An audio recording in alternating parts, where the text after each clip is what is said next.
Voilà. Quand la politique saisit les droits, Daniel Mwananteba, Rodrigue Ramazane. Bienvenue, monsieur Daniel. Merci à vous pour l'invitation. Voilà, monsieur Rodrigue, bienvenue à vous. Merci beaucoup Jean-David pour l'invitation. Voilà, il y a un procès en cours, le procès Vital Kamerhe. Monsieur Daniel Mwananteba, vous vous sentez abandonné par Félix-Antoine Tshisekedi Tshilombo, qui était un partenaire. Mais on sent comme si les divorces étaient en train d'être consommés. Non, pas spécialement. Ouais. Vous savez, jusqu'à preuve du contraire, s'il s'agissait d'un couple, je dirais que la femme se bat avec la femme du voisin. Pourquoi y mettre le mari? Jusqu'à preuve du contraire. Non, abandonner, non. Mais on s'est dit, nous sommes victimes de notre propre volonté. C'est-à-dire laquelle volonté qui était de mettre en place un état de droit. Et dans un état de droit, quoique je ne sois pas convaincu que nous y soyons déjà, les aléas font qu'on peut parfois être confronté à la justice. Le problème ne réside pas dans le fait d'être confronté à la justice. Le problème réside dans la manière dont la justice va gérer cette confrontation. Raison pour laquelle je vous dis, on est en train de criailler, piailler un peu trop vite, état de droit, alors que nous n'y sommes pas du tout. Nous sommes dans un processus qui est en train de nous conduire vers un état de droit. Le chef de l'État a donné l'orientation. Et il s'agit pour tout le monde comment je veux dire, de s'impliquer pour que nous puissions arriver à la bonne destination. Tout ce que nous demandons, c'est que le procès soit équitable. Monsieur Rodrigue, vous ne voyez pas que l'alternance est en train de bouffer ses enfants? On a vu Vital Kamerhe qui était là, mais il est arrêté au niveau des Makala. Plus de 3 fois qu'il a demandé sa mise en liberté provisoire, ça ne lui a pas été accordé. Et on est en train de voir que le mariage FCC, en fait le mariage d'abord cash au sein de la coalition, ça ne colle pas. Laissez-moi vous dire, Jean-David, le mariage FCC cash, ils ont tout intérêt que ce mariage puisse aboutir. D'ailleurs, ils sont déjà en plein couple, ils sont bel et bien mariés. Et ils ont célébré dans cette nuit des noces que tous on a suivi à la RTNC, ils ont dit que c'était pour l'intérêt de la République. Là n'est pas le problème, parce qu'après, je crois que l'heure viendra au bilan. En 2023, nous allons évaluer, non pas la politique conduite par Cash, non pas aussi la politique conduite par le FCC, mais nous allons évaluer la politique de la coalition, de la majorité présidentielle, qui du reste est dirigée par Félix-Antoine Tshisekedi, président de la République. Maintenant, passons rapidement, parce qu'on parle ici de ce fameux procès, laissez-moi le qualifier ainsi, ce fameux procès de 100 jours. De 100 jours. Oui, c'est le procès de 100 jours. Il faut que l'opinion le retienne ainsi. Il s'agit là du procès de 100 jours. Le programme du chef de l'État, conçu par lui et exécuté par la présidence de la République. Ce procès pouvait être évité. On pouvait bien éviter ce procès en respectant les règles établies. N'est-ce pas? Vous savez, le premier problème de ce procès, c'est le programme de 100 jours. Et d'ailleurs, c'est la raison d'être, c'est la cause, n'est-ce pas, du procès, parce que le procès en soi n'est qu'une conséquence. Pourquoi? Parce que de la conception du programme de 100 jours, de sa conception, il y a eu des problèmes. Je crois que mon parti en vol, à un moment, on a levé notre voix, mais malheureusement, à chaque fois que nous levons la voix pour dire... Et aujourd'hui, on vient d'attendre que Délice Sanga dit que c'est le projet de 100 jours ne respecte pas la Constitution, il est anticonstitutionnel. Écoutez, c'est pas aujourd'hui qu'on l'a dit, on l'a toujours dit, mais malheureusement, sous l'ivresse du pouvoir, on n'a toujours pas tendance à écouter. Et lorsque la réalité nous attrape tous, on devient... Sanga le dit parce qu'il n'a pas été servi favorablement. On devient victime de l'état de droit que l'on veut instaurer. Mais non, le problème aujourd'hui est que les règles n'ont pas été respectées. Vous imaginez que le programme de 100 jours a été dirigé à la présidence de la République et non par le gouvernement. Le président de la République, en soi, ne peut pas être ordonnateur du gouvernement, ordonnateur des finances publiques de l'État.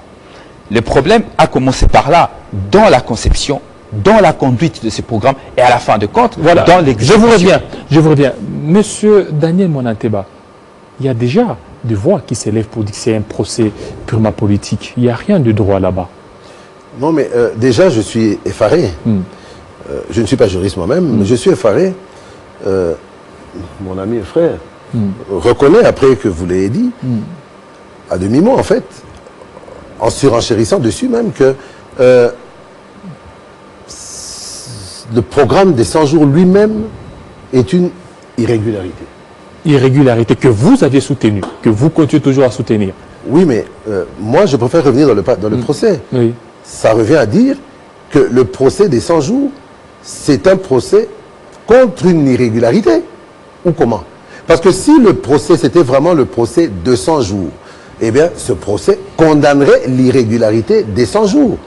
Mais qui a commis cette irrégularité de 100 jours? Le programme de 100 jours, c'était le programme de qui?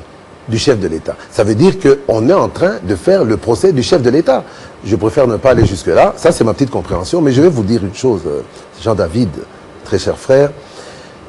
Je n'ai pas envie, de manière hypocrite, comme on a l'habitude de le voir, de m'étaler dans des termes techniques, juridiques. Non, non. Le fond du procès, c'est ce qui nous intéresse. Et vous y arrivez. Vous dites qu'on parle d'un procès politique. Déjà, moi, je ne considère pas qu'il faille dénommer ce procès le procès des 100 jours. Parce qu'à la base, il y a un programme des 100 jours. Illégal ou pas, inique ou pas, anticonstitutionnel ou pas, c'est un programme qui a été mis en place, franchement, dans un seul but, c'est celui qui était d'améliorer le vécu quotidien des Congolais. C'est vrai qu'on peut attaquer le chef de l'État sur ce point, parce que je vois que certaines voix s'élèvent. Mais au Parti socialiste que j'ai dont j'ai l'honneur de diriger la destinée, nous avons pour slogan « Sanus Populi Suprom Alex ». Le bien-être du peuple est la loi suprême. Le programme des 100 jours était-il axé sur l'amélioration du bien-être du peuple? La réponse est oui. Donc pour moi, c'est la loi suprême. Donc je ne veux pas aller dans ce genre de disposition. Mais je dis, procès politique, je ne veux pas y croire. Et je ne veux pas le déclarer de peur d'affaiblir aussi cette justice en laquelle nous sommes obligés de croire. Mais je dois relever qu'il y a des faits, assez étonnants. On parle de procès des 100 jours aujourd'hui, oui, mais n'oublions pas qu'à la base, les premières accusations contre Vital Kamerhe n'étaient pas axées sur les 100 jours. Ces premières accusations étaient axées sur les 15 millions. 15 millions, oui. Les 15 millions, à ce que je sache, ne font pas jusque-là, partie... on n'en parlait plus. Nous y viendrons, nous en reparlons. Les 15 millions ne font pas partie du programme des 100 jours. Il y a eu requalification au niveau du parquet avant qu'on envoie le dossier au tribunal. C'est une réalité. Mais de quoi accusait-on Vital Kamerhe au début? Nous avons vu des armées numériques se mettre en place, nous avons vu des parlements debout, nous avons vu des partis politiques envoyer leurs aboyeurs s'attaquer à Vital Kamerhe. Premièrement, pour le détournement de 15 millions. Deuxièmement, la clameur publique dont les juges se prévalent de s'être saisis. La clameur publique a parlé d'un détournement de 370 millions de dollars du programme des 100 jours. Dans le mental d'énormément de Congolais, quand vous dites Vital Kamerhe, Moïbi, Vital Kamerhe a Ibaki 15 millions, Vital Kamerhe a Ibaki 370 millions, Vital Kamerhe a Ibaki 10 millions à Bakissi, Vital Kamerhe a Ibaki 90 millions à Boé, Vital Kamerhe a Ibaki 20 millions à Boé, 30.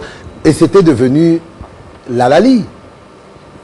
J'ai vu des loups hurler à la mise à mort du cerf. Mais la vraie question que je me pose, l'honneur d'un homme a été jeté au pourceau. Aujourd'hui, les accusations premières pour lesquelles Vital Kamerhe était traîné dans la boue ont disparu. Des éléments d'accusation qui se retrouvent au tribunal. 15 millions, on n'en parle plus. 370 millions, on n'en parle plus.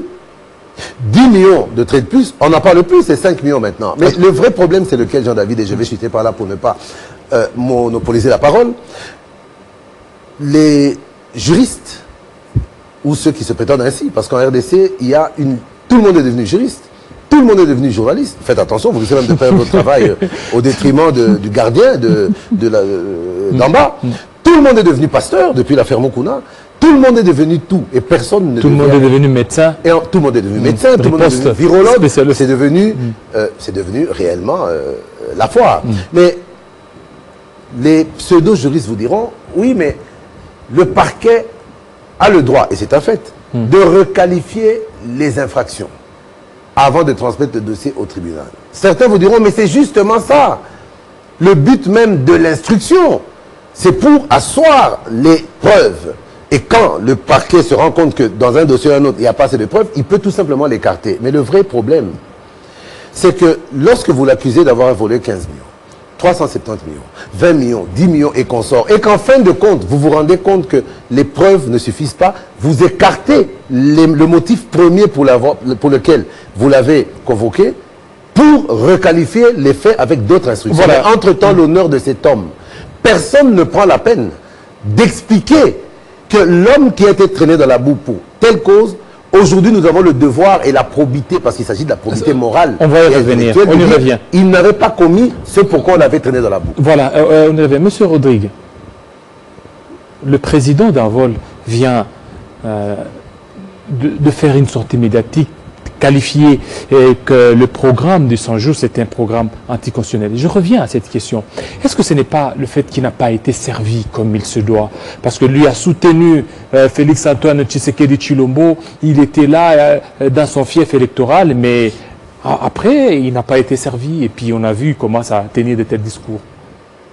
Non, je crois qu'à un moment donné, vous êtes de la presse, vous êtes journaliste, et j'ai fait confiance à votre professionnalisme. Certaines questions nous font vraiment perdre dans l'essentiel. L'on voilà suffisamment communiqué sur cette question. Mais parce que vous me posez la question, je répondrai en 2 minutes.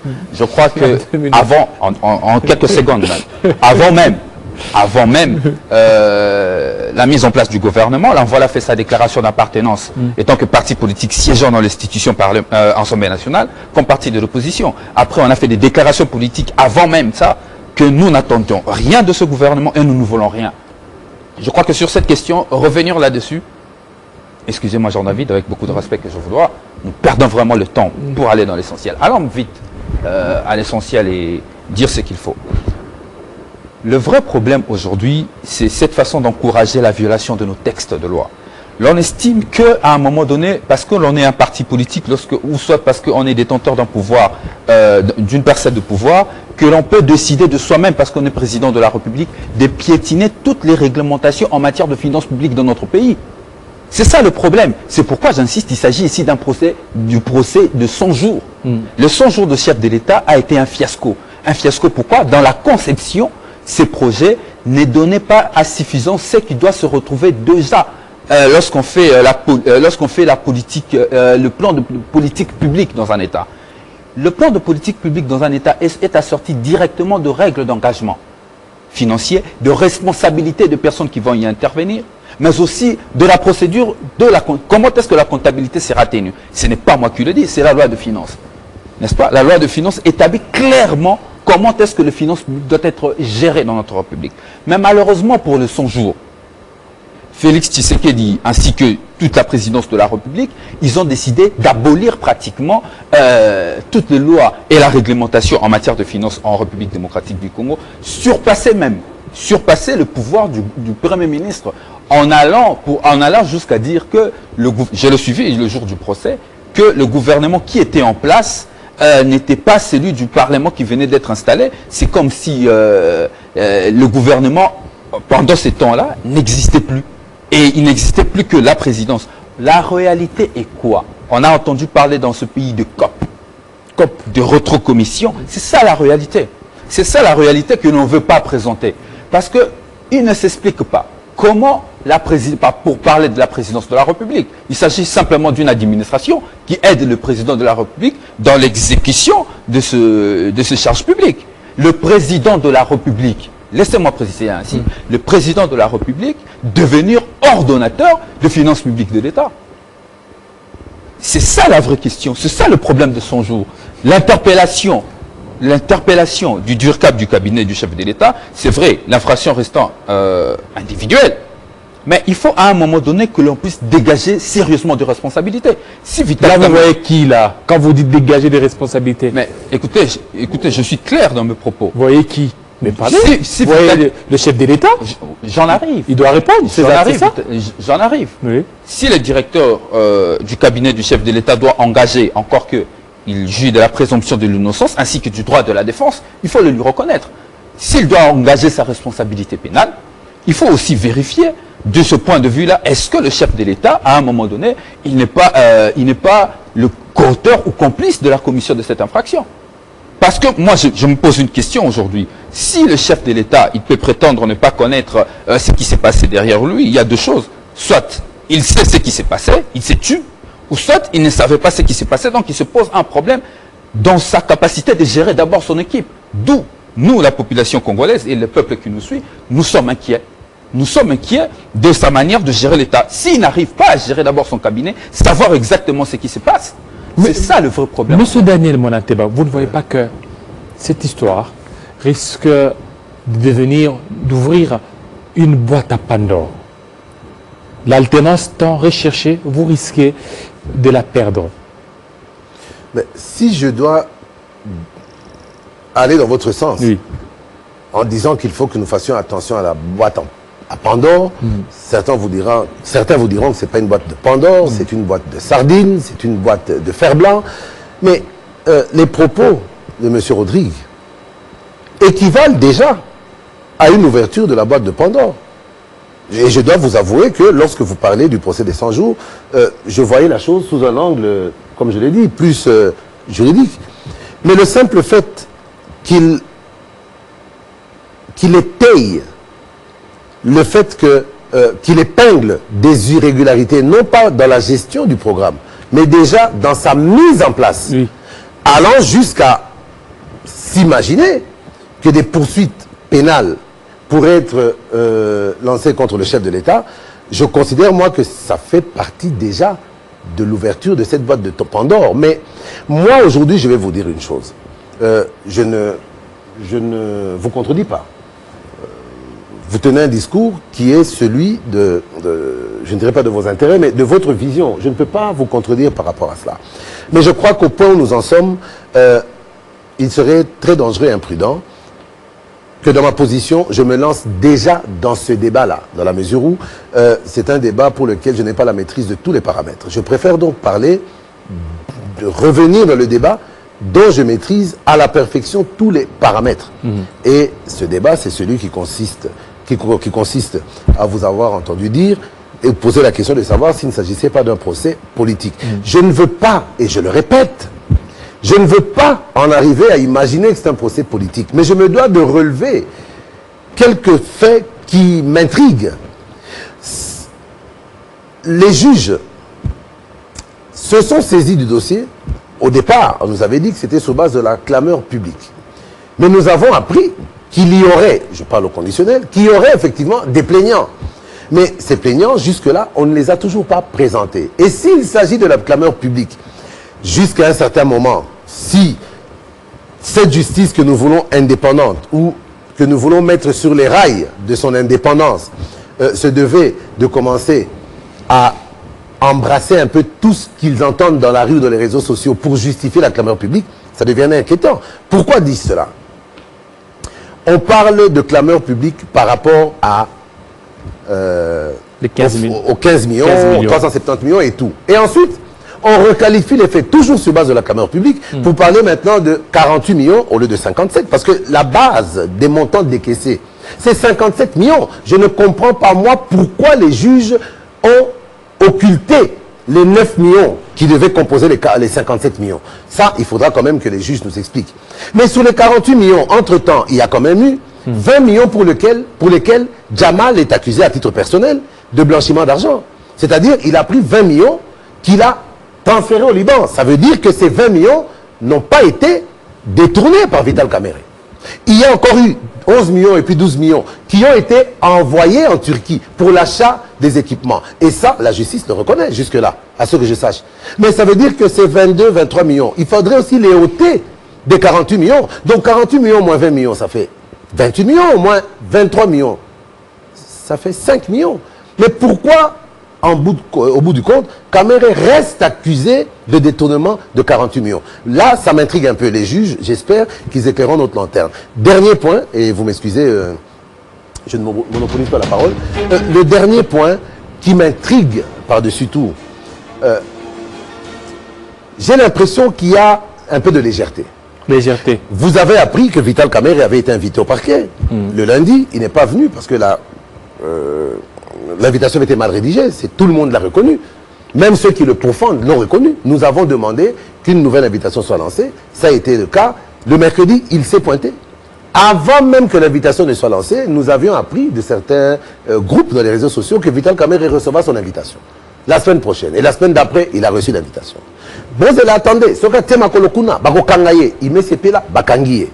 On se demande, finalement, la clameur publique va jusqu'à à influencer les décisions des magistrats.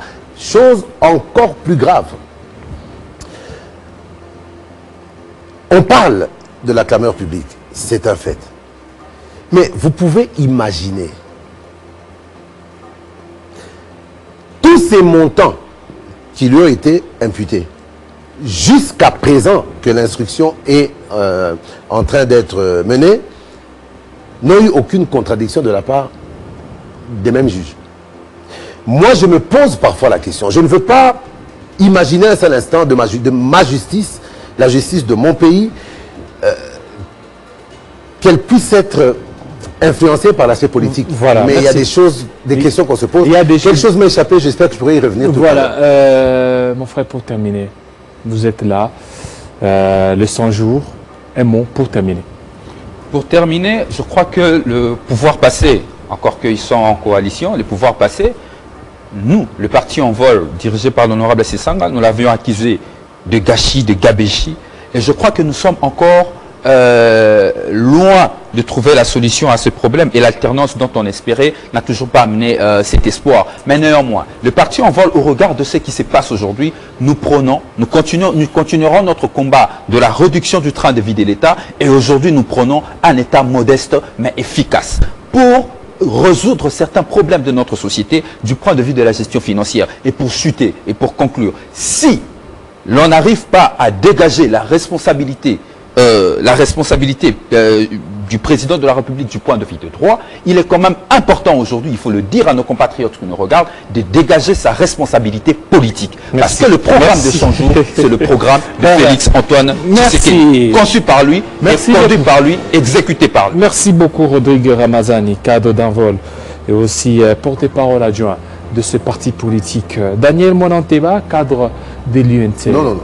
Je ne suis pas cadre de l'UNC. Vous n'êtes pas cadre de l'UNC? Je suis premier secrétaire national, donc président du Parti Socialiste, mon parti. Ah bon? Et parti allié à l'UNC et à l'UDPS, bien sûr, dans le cadre du cash que nous formons tous une grande famille. Merci beaucoup pour ces correctifs. Ça n'est fini, fidèles téléspectateurs. Restez branchés sur nos antennes de Télé 50 tout à l'heure. La grande édition d'Arlette Boutella. Il sera à 20h dans l'Est de la République démocratique du Congo. Ici, à Kinshasa, il sera 19h. Respectez tous les gestes et barrières. Que ce procès de Vital Kamerhe ne fasse pas oublier qu'il y a un ennemi commun. Celui-là, c'est le coronavirus que nous devons certainement combattre. Restez branchés sur nos antennes de Télé 50. À très bientôt.